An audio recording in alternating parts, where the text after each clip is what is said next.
Hello tout le monde, j'espère que vous allez bien. Bienvenue dans cette nouvelle vidéo YouTube et dans cette première vidéo YouTube de l'année 2025.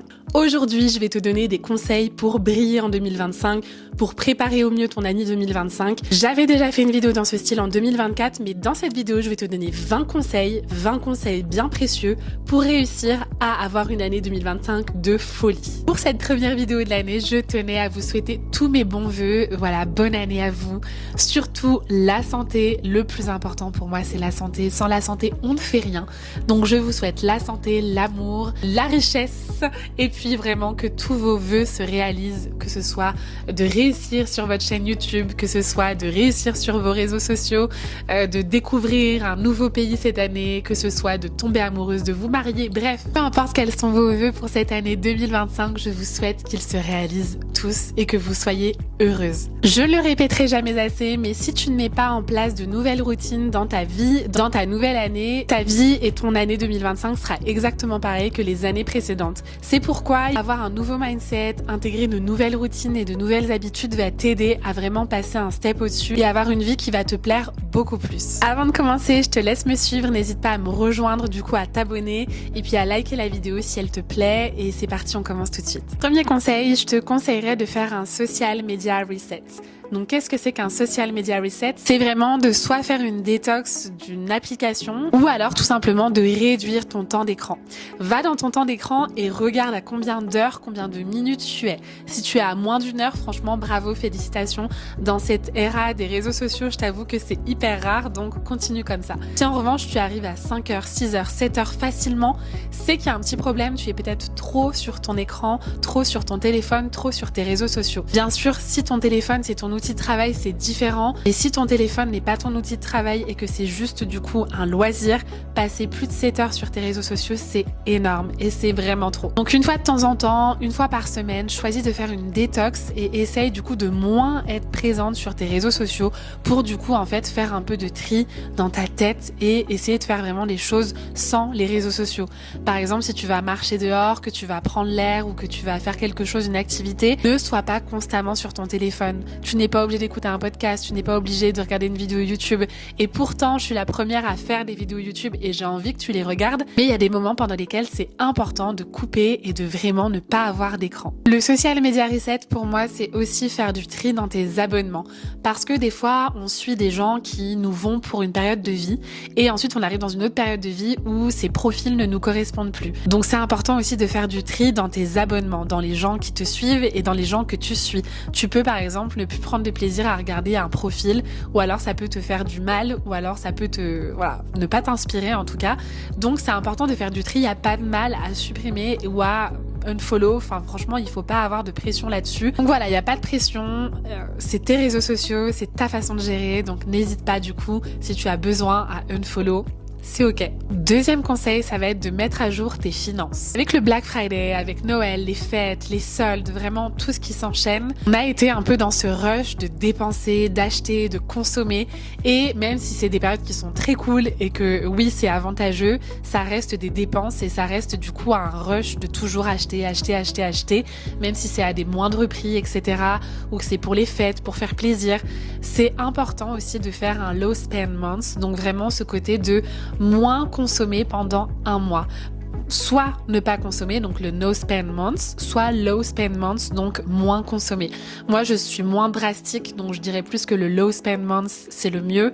Mais après, si toi, vraiment, tu as envie d'être plus drastique dans tes choix, tu peux faire le no spend month et du coup, réussir à ne pas consommer pendant ton mois de janvier, par exemple. Vraiment, acheter seulement ce qui est utile et nécessaire. Ça, c'est quelque chose qui peut du coup faire du bien à tes finances et te permettre de te retrouver dans le vert si tu étais dans le rouge. Ensuite, en troisième conseil, je te conseillerais de cleaner ta vie, de faire un reset. Donc voilà, je ne te parle pas forcément de cleaner seulement ton espace de vie, mais de cleaner aussi plein de choses autour de toi, ton entourage, ton téléphone, les énergies autour de toi. Voilà, faire vraiment en fait le point sur ta vie et cleaner ce qui ne va pas, en tout cas ce qui ne te convient plus pour cette année 2025. Pas la peine de garder des choses ou des relations dans ta vie qui ne sont plus nécessaires et qui ne te font pas forcément du bien. C'est hyper important vraiment de faire le tri l'esprit et de ne pas avoir de culpabilité à le faire.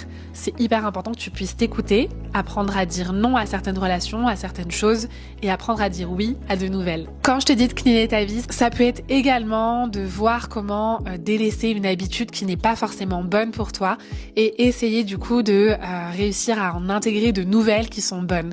Par exemple, si ton habitude c'est de scroller pendant plus de 7 heures par jour, remplacer ces 7 heures par aller faire du sport, aller marcher dehors, lire un livre, découvrir un nouveau café. Il y a plein de choses à faire en 7 heures de temps. Donc vraiment, essaie de trouver ce qui est bon pour toi. 4e conseil, développer ton organisation. Parce que oui, plus tu seras organisé, plus tes idées seront claires, plus tes objectifs seront réalisables. Avec Notion par exemple, moi j'adore Notion, je sais que voilà, c'est qui tout double, il y en a qui trouvent ça très compliqué, mais pour moi, une fois que t'as pris la main, c'est plutôt simple à comprendre. Après, bien sûr, t'as les bullet journal, t'as tous ces petits journaux, ces petits cahiers, ces carnets, en fait, qui vont te permettre, du coup, d'écrire tes pensées, de rédiger un peu tes to-do list. Mais si tu n'es pas à papier, bah, du coup, tu as Notion et tu as Canva, t'as plein de choses vraiment pour créer des templates assez cool. Et vraiment, voilà, essaie de t'organiser, d'organiser tes journées, tes semaines, sans dire d'être dans la minutie parfaite, on va dire, de qu'est-ce que je vais faire à telle heure précisément, si c'est déjà trop pour toi, mais commence par peut-être du coup te dire comment j'organise ma journée, quelles vont être les 4 activités phares de ma journée, comment va se dérouler ma semaine, organise-la, tu vas te rendre compte que du coup c'est un gain de temps pour toi et que tu vas réaliser plus de choses qu'auparavant. Ensuite, ça c'est un conseil que j'ai mis en place il y a pas longtemps et que j'ai vu chez une américaine, c'est la liste Feel Good. La liste Feel Good, ça va vraiment en fait te permettre d'être reconnaissante pour les choses du quotidien, les petites choses qui sont hyper bonnes dans ta vie, parce qu'on est toujours en train de rechercher les choses qui sont incroyables. Mais c'est vrai que se concentrer sur les choses plus simples du quotidien, mais dont on peut avoir de la gratitude, ça fait du bien. Donc grâce à cette liste, tu vas aussi te rendre compte en fait petit à petit en avançant dans les mois, dans les années, en relisant ces choses, que du coup tu auras réalisé plein de nouvelles choses. Et c'est là que tu te rends compte que du coup tu évolues beaucoup plus vite et c'est hyper intéressant vraiment de prendre en compte cette liste. Moi je la trouve juste géniale, je le fais que depuis un mois, mais en tout cas je trouve ça hyper cool. Ça va avec le journaling, ça va avec ce côté vouloir être reconnaissante des choses, se rendre compte de tout ce qu'il y a de bon qui nous arrive. 6e conseil, ça va être de changer ta diète. Oui, très important. Tout se passe dans l'assiette, enfin presque tout se passe dans l'assiette, que ce soit pour ton corps, pour ton mental, pour ton bien-être, vraiment tout se passe dans ton assiette. Et même si moi je suis une bonne vivante, j'adore manger, c'est important pour moi aussi de le mettre en place cette année. Avant je le faisais très bien et là l'année 2024 on va dire que j'ai un peu flanché et du coup 2025 c'est important pour moi de changer ma diète. Par exemple le matin mange plus de protéines, évite un peu tout ce qui est sucre transformé, les céréales beaucoup trop sucrées, ce genre de choses. Essaie d'avoir des repas complets, des choses qui te font du bien à ton corps, tu vas te sentir tellement bien, ça va vraiment être meilleur pour tes hormones, pour ton corps, pour ton cerveau. Voilà, après tu pourras dire merci à l'alimentation, donc vraiment change ta diète, c'est hyper important. Conseil numéro 7, prends tes vitamines. Ça franchement, ma maman me l'a tellement dit et franchement le nombre de fois où je ne l'ai pas fait et qu'elle avait raison, j'aurais dû le faire. Donc prends tes vitamines. Donc je disais, achète-toi un pilulier vraiment, alors oui je sais, comme les vieux.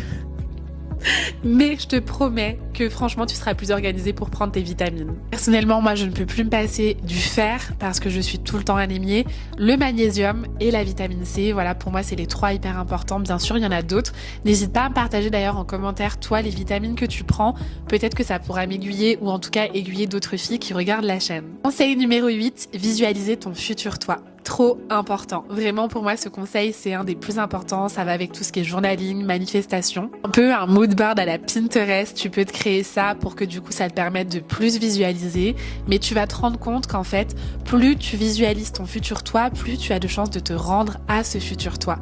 Et ça c'est juste incroyable. 9e conseil, la révolution financière. Et oui, investis, économise, bref, fais attention à tes finances. Tu verras que ça joue énormément sur ta confiance en toi. Moi, personnellement, ça me fait une énorme différence sur le fait de me sentir beaucoup plus stable, beaucoup plus sereine aussi, parce que forcément, mes finances se sont stabilisées.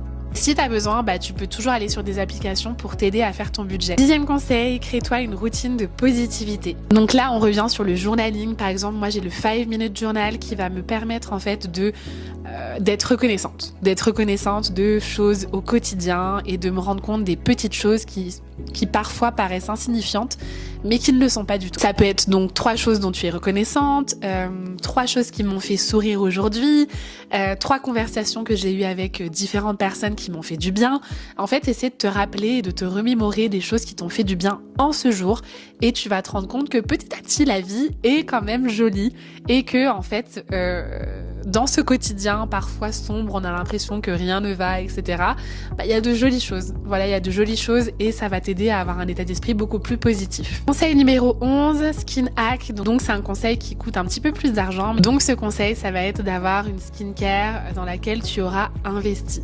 Je ne te dis pas d'aller chez Sisley ou alors d'aller chez Guerlain, voilà. Pas forcément, bien sûr. Tu peux aller chez The Ordinary, ça commence déjà à être bien. Typologie, c'est super aussi. En tout cas, voilà, avoir une bonne skincare pour ta peau, pour investir en toi. Encore une fois, on revient sur le fait d'investir en soi. Et investir en soi, donc ça passe par l'intérieur, par le sport, par l'alimentation, par la tête, donc s'instruire également, mais aussi par prendre soin de soi, par des choses qui peuvent paraître plus ou moins futiles. Et par exemple, du coup, investir en soi avec sa skincare, pour moi, c'est juste être au top. Pour celles qui peuvent se permettre, je te conseillerais également, toutes les saisons changeantes, du coup, printemps, été, automne, hiver, d'aller faire un soin en institut pour un peu régénérer ta peau. Bien sûr, je sais que c'est un investissement, mais si tu peux te le permettre, fais-le, ta peau t'en remerciera. Conseil numéro 12, et plus de dopamine avec le dopamine menu. Ça, je pense que je vais te faire une vidéo YouTube tout bientôt pour t'expliquer qu'est-ce que le dopamine menu. Mais en tout cas, en fait, c'est essayer de trouver une source de dopamine qui n'est pas instantanée. Pas de junk food, pas des réseaux sociaux, quelque chose vraiment de sain qui va te permettre du coup d'apporter pareil de la dopamine à ton cerveau, mais de manière beaucoup plus saine. Ça peut être lire, créer ou peindre, dessiner, faire un sport, une activité sportive, enfin il y a plein de choses à faire et plein de choses à mettre en place pour avoir de la dopamine au quotidien. Conseil numéro 13, introduire de nouvelles habitudes. 1 ou 2 nouvelles habitudes, pas forcément plus. Déjà, commence par 2 habitudes, c'est déjà pas mal. En fait, ça va permettre à ton cerveau, du coup, d'être plus ouvert sur plus de choses. Et puis aussi, à toi, te permettre au quotidien d'avoir une routine un petit peu moins routinière, on va dire. Introduire de nouvelles habitudes dans ta vie peut clairement transformer ta vie de manière hyper positive. Les habitudes façonnent notre journée et les journées forment notre vie, clairement. Ça va te permettre de progresser vers tes objectifs parce que tu t'ouvres vers de nouveaux domaines. Conseil 14, le pouvoir de la wishlist. Et oui, ça c'est vraiment un conseil relié aux finances et un conseil qui est juste incroyable parce qu'en fait, il va te permettre du coup d'économiser et d'arrêter de dépenser dans des choses clairement futiles. Et moi, je suis la première à adorer acheter des choses et à craquer sur des choses et clairement, ce n'est pas ce qu'il faut faire. Cette année, les filles, on veut vraiment avoir un lifestyle de That Girl et That Girl, elle a de l'argent de côté, elle achète raisonnablement les choses et elle sait ce qu'elle veut et elle sait ce qu'elle ne veut pas. En gros, pendant, moi je dirais 14 jours, je sais qu'il y en a qui disent 7 jours, mais moi je dirais 14 jours, tu mets dans ta wishlist quelque chose. Par exemple, t'as craqué sur un nouveau sac, le nouveau Margot Zero, hyper cher, mais bref, on adore. Tu veux un nouveau lipstick, un nouveau rouge à lèvres, voilà, t'as envie de craquer sur quelque chose et tu te dis, est-ce que vraiment j'en ai besoin? Donc tu mets dans ta wishlist et dans 14 jours, tu reviens dans ta wishlist. Si ce produit te fait toujours de l'œil vraiment, ok, tu peux te l'acheter, il n'y a pas de souci. Si tu te rends compte qu'en fait, il y a autre chose qui t'intéresse maintenant et que tu as envie de rajouter autre chose dans ta wishlist, tu supprimes, tu ne l'achètes pas. Clairement, ça va te permettre d'économiser et d'arrêter d'acheter dans des choses en fait inutiles et d'acheter surtout en surconsommation. Conseil numéro 15, inclus des micro-habitudes que tu peux mettre en place dès le matin. Aérer ton chez-toi pendant 15 minutes, faire 5 minutes de stretching le matin, 3 minutes de méditation, boire ton verre d'eau au réveil, inclure la luminothérapie quand c'est l'hiver, et tu vas te rendre compte qu'en mettant ces micro-habitudes en place, tu vas vite aller mieux. Conseil numéro 16, apprends à réduire ton stress. Et pour ça, ça relie encore le téléphone. apprends à faire des choses sans calculer ton téléphone. Quand tu fais une autre activité, apprends à ne pas consulter ton téléphone. Essaie de le mettre loin de toi. Par exemple, si tu vas te promener, vraiment, essaye de ne pas avoir ton téléphone avec toi. Je te jure que ça va te faire du bien et ça va vraiment apprendre à ton corps à réduire le stress. Apprendre à ne rien faire d'autre qu'à part l'activité que tu as prévu de faire. De toute façon, tous les conseils que je te donne sont un peu liés et vont te permettre vraiment d'aller mieux toi-même, vraiment au plus profond de toi. Conseil numéro 17, travaille sur ta résilience. Et je pense que je vais également faire une vidéo YouTube parce que ça c'est quelque chose sur lequel j'ai vraiment travaillé toutes ces années durant. Et je trouve que c'est hyper important que de vous parler de la résilience et de comment en fait acquérir la résilience, comment réussir à être une personne résiliente au quotidien. Et ça c'est quelque chose de super important parce qu'on en a besoin dans cette vie qui est parfois très dure.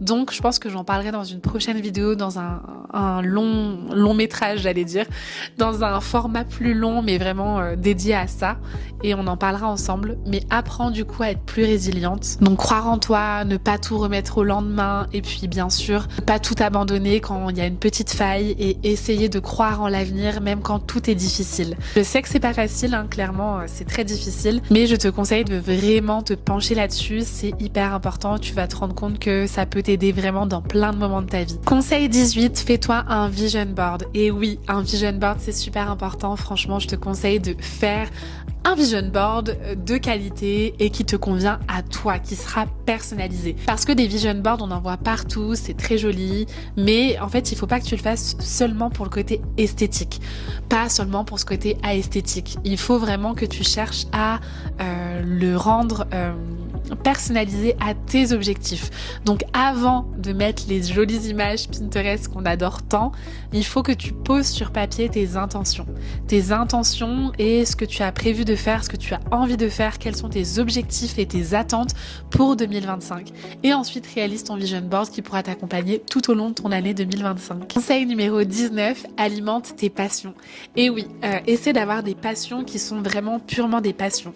Moi par exemple, je me suis rendu compte ces dernières années que ma passion principale, qui est la création de contenu, est devenue, on va dire, plus professionnelle. Parce que du coup, j'ai du mal en fait à faire quelque chose sans que ça devienne professionnel à la fin.